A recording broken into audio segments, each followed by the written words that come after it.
Hey everyone, this is Nicole Fraser, certified yoga instructor, and today I want to talk to you a little bit about flexibility. This can be a pretty hot topic when it comes to yoga. A lot of people that I've heard that have never tried yoga before simply won't because they're afraid that their flexibility level might not be good enough to do it. Those that have been doing yoga for a long time, they sometimes talk about flexibility as well, just because that might be a goal of theirs. They want to get more flexible, learn how to do the splits, or something of that. So, the reason why I want to talk about it today is because I want to dispel some myths about flexibility. One of them being that you can't try yoga or you can't practice yoga because you're not flexible enough. Now, if you've ever watched my videos before, maybe seen photos, I don't know, had a class taught by me, you may have picked up on the fact that I am really tight in the backs of the legs, my knees specifically. I have next to no flexibility in those areas. I danced for many years, and this was one of my biggest struggles in dance. I constantly practiced, I constantly stretched, I tried.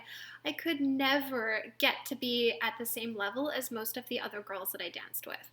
And I mean, that always kind of bummed me out because for some reason our society has this fixation that flexibility is so important. Is it though? So I started looking into this a little bit more. I wanted to find out, why are people so fixated on flexibility, and does it really matter? Do you need to be flexible to practice yoga properly?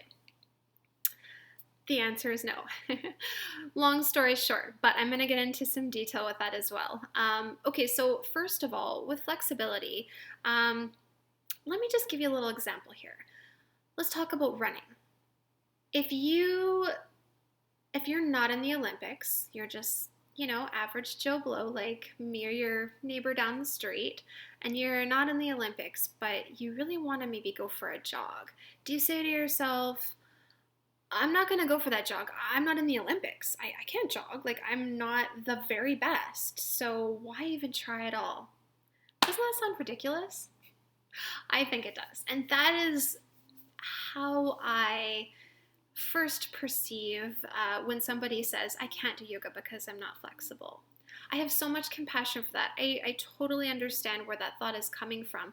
But really what's going on here is you might want to practice yoga to become more flexible. You don't just say, oh, I can't do yoga because I'm not flexible. You do yoga to become more flexible. We've all started somewhere with our yoga practice. I am a yoga teacher now, but I had a day one at one point. I could not touch my toes on my first day of yoga. I promise you I wasn't even close. And it had been a few years since I danced too, so there was no flexibility there.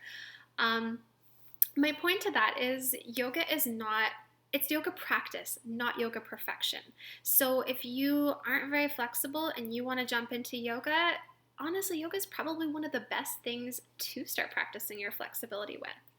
I want to talk a little bit about the physiology of flexibility as well. A lot of people seem to think that, yeah, flexibility is incredibly important, and it is to a point.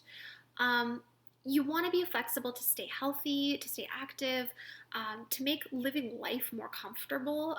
Being able to just do day-to-day activities can be easier if you have a little bit more flexibility, but you only really need so much flexibility for that to be a fact.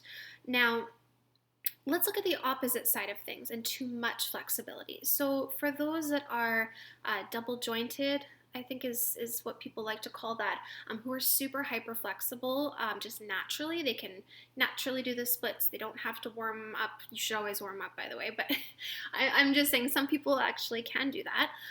Those are people that actually have to worry the most about flexibility. If you're hyper flexible, your knees, your joints, your ligaments, things like that are not as easily protected. So people that are hyperflexible have to work really hard to maintain a really good alignment when they're doing yoga poses. So that's an interesting thing. We look at those people sometimes in our society and feel some jealousy, but really they're the ones that have to work the hardest to maintain good yoga practice to keep their health and their health in line.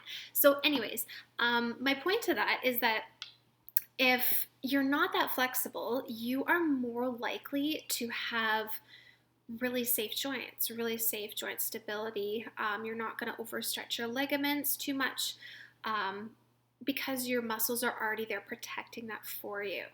So those people might still want to work on their flexibility a little bit and get that extra flexibility. If you have specific goals, that's okay too. There's nothing wrong with having goals for flexibility. The point of my discussion here today is really just to get people thinking about why we want to be flexible. To be healthy, to be active in certain ways. Those are all really good reasons to be flexible, but we also want to make sure that we're maintaining healthy joints. So important. Joint injuries can be a real bugger to get better. So flexibility, overall, with this conversation, you don't have to worry about being flexible enough to start yoga. Yoga will help you with that journey. So even if you're like me and you couldn't even touch your toes, yoga helped me get there. So you can do it too.